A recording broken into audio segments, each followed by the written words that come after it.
Salut à tous, heureux de vous retrouver sur Direct Course, votre émission quotidienne sur canalturf.com. Nous allons nous pencher sur ce programme du samedi 29 mai. C'est l'hippodrome d'Anguin qui nous accueille pour un tiercé quarté quinté plus, avec également quelques informations très intéressantes à vous transmettre pour les autres courses de ce programme en réunion 1 à Anguin sur le plateau de Soisy. Sachez également que nous aurons un programme réservé aux galopeurs. Il s'agira concernant la réunion 2 de l'hippodrome de Châteaubriand, réunion 3 également en semi-nocturne sur l'hippodrome de Bordeaux, le Bouscat. Tous les pronostics sont disponibles gratuitement sur le site dans la rubrique prévue à cet effet, c'est-à-dire la rubrique pronostic.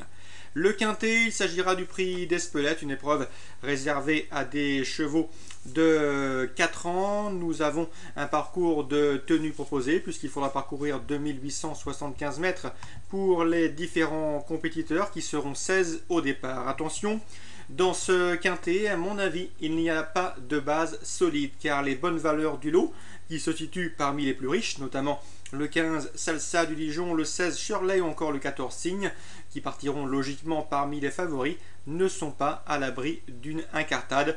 Il leur arrive encore parfois de commettre l'irréparable. C'est le cas avec le 15 Salsa du Dijon, Thierry Ravgeot avec lequel j'entretiens régulièrement des interviews que vous retrouvez aussi dans la rubrique Canal Turf Radio à diverses occasions. Et bien Thierry Ravgeot nous a toujours dit que cette jument avait de la qualité, qu'elle était en retard de gain. Hélas, elle demeure relativement compliquée, elle n'est pas à l'abri d'une incartade, il faut assurer le départ. Dans les virages, c'est pas toujours simple non plus. Donc à Jean-Michel Bazir de s'appliquer, Jean-Michel Bazir qui vient de franchir le cap des 4000 victoires ce jeudi, il est en pleine forme. Mais attention, numéro 15, Salsa du Dijon, peut s'imposer, mais ce n'est pas une base à mon avis, car elle peut aussi finir dans la colonne des disqualifiés. Le numéro 16, Shirley, possède également de sérieuses références. Elle a déjà fait cette pouliche l'arrivée en société plus huppée. Sachez cela dit qu'elle affronte ici les mâles et qu'elle aussi n'est pas un modèle de régularité ou de sagesse. Le numéro 14, Signe, qui reste lui sur plusieurs podiums, des podiums tout à fait encourageants, mais il ne faut pas oublier non plus que ce pensionnaire de Jean-Pierre Viel, par le passé, se voyait également régulièrement fautif. Donc attention, 14, 15 et 16, ce sont les trois valeurs théoriques à ne pas négliger dans cette épreuve, mais à mon avis, en faire des bases de jeu constituerait un risque. Dans ces conditions, je vous invite surtout à élargir vos jeux, pourquoi pas dans un multi, puisque nous avons quelques outsiders sympathiques, à commencer par les élèves de Christophe Écalard, le 9 Style Mérité, confié pour l'occasion à Franck Nivard. C'est un bon cheval ce Style Mérité, il possède de la tenue.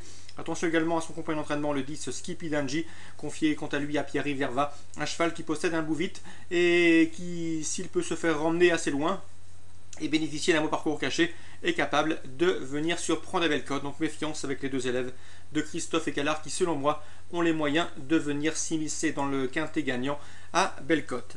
J'aime aussi beaucoup le numéro 4, Scorpion del Cordes. Philippe Le Gavre m'en a toujours dit du bien. Depuis cet hiver, et notamment le meeting Vertal de Vincennes, eh bien, ce Scorpion del Cordes vous avez été recommandé à diverses reprises dans nos pronostics, mais également dans les interviews. Philippe Le Gavre nous avait confié que le cheval possédait un sacré potentiel. Le cheval l'a confirmé en prenant plusieurs places, et ce à des cotes d'outsider.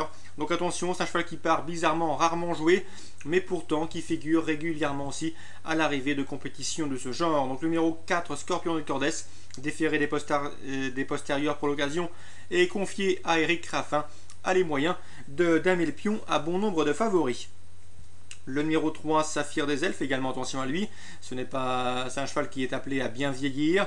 Il a le modèle en tout cas pour faire un bon 5 ou 6 ans. C'est un cheval bien né. Il est issu de Love You et Grâce Ducale. Autant vous dire que ses origines plaident pour lui. Il est sous la férule de Joël Van Encote qui l'entraîne et qui le drivera. Un cheval qui va s'étoffer, qui devrait se plaire sur ce parcours de tenue et également piste plate vu son modèle.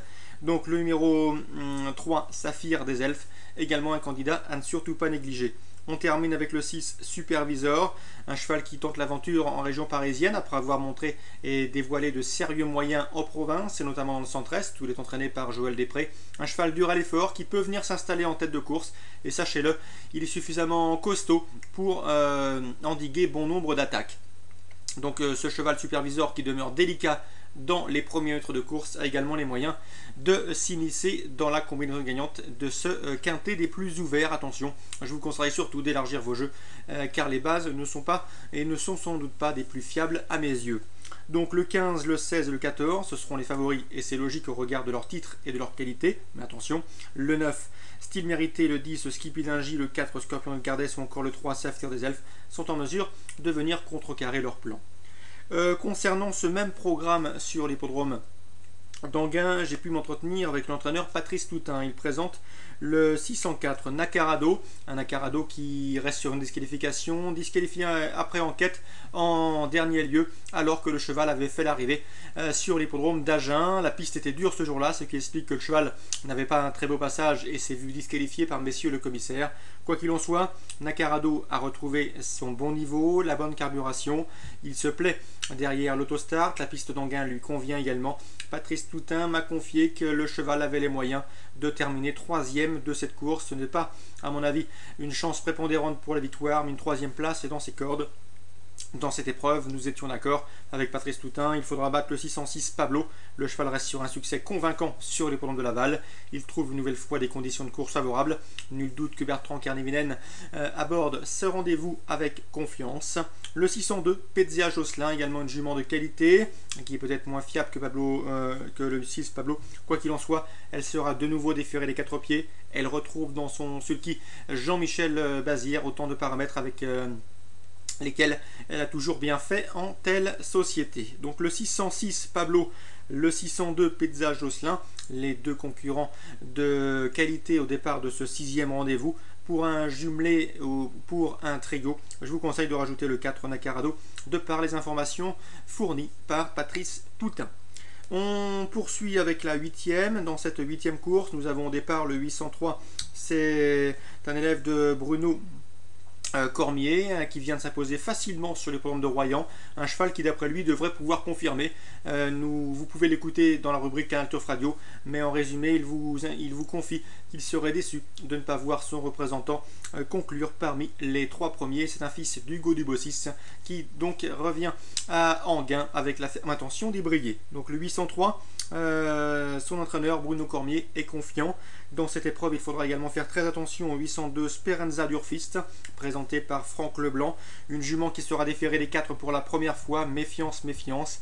C'est une jument qui avait bien fait l'an dernier, elle avait montré de la qualité, elle a été arrêtée plus de 8 mois, elle a fait 2 rentrées en province sur l'herbe, donc attention à cette pouliche ménagée, estimée et qui est désormais apte à briller en région parisienne. Donc le 802 et le 803. Le 803, c'est l'information de Bruno Cormier dans la rubrique Canal Turf Radio.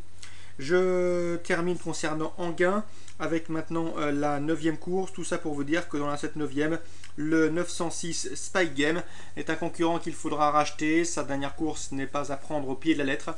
J'avais pu m'entretenir avec Loïc Marie d'Alifard cette semaine qui avait des partances jeudi à Pontchâteau. Et sachez qu'il en entendait un bon comportement, qu'il avait fait pour Spike Game un objectif que de cette course. Donc attention, l'objectif visé pour le 906 Spike Game dans la 9e et dernière course de ce samedi à Anguin. Un Spike Game qui a priori devrait pouvoir terminer sur le podium sans encombre. Petit mot également sur la réunion 2 de Châteaubriand, puisque de bons bruits circulent sur la candidature de Patrice Quinton, ce que m'a confié l'entraîneur. C'est un fils de Bonbon Rose, c'est Toc Rose, un cheval bien né qui travaille bien le matin. Il est inédit, mais ses débuts à Châteaubriand sont attendus avec une réelle impatience. Donc que vaut le lot? C'est la question que se posait Patrice Quinton. Nous avons plusieurs élèves de Guillaume Macaire, un entraîné par Arnaud Chaillet-Chaillet, un autre par Yannick Foin, un autre qui vient de bien se comporter, c'est celui d'Adrien Lacombe. Donc a priori c'est un lot de qualité que cette 7e course à Châteaubriand, mais Patrice Quinton a également dans ses box le Toc Rose, le 700, dans la 7e, qui semble également en mesure de bien faire malgré les ambitions affichées des élèves de Guillaume Macaire, Arnaud Chaillet-Chaillet ou encore Yannick Foin. Voilà pour ce programme de samedi, j'espère que vous avez pris bonne note. Je vous souhaite un très bon début de week-end à tous et rendez-vous demain pour une nouvelle émission.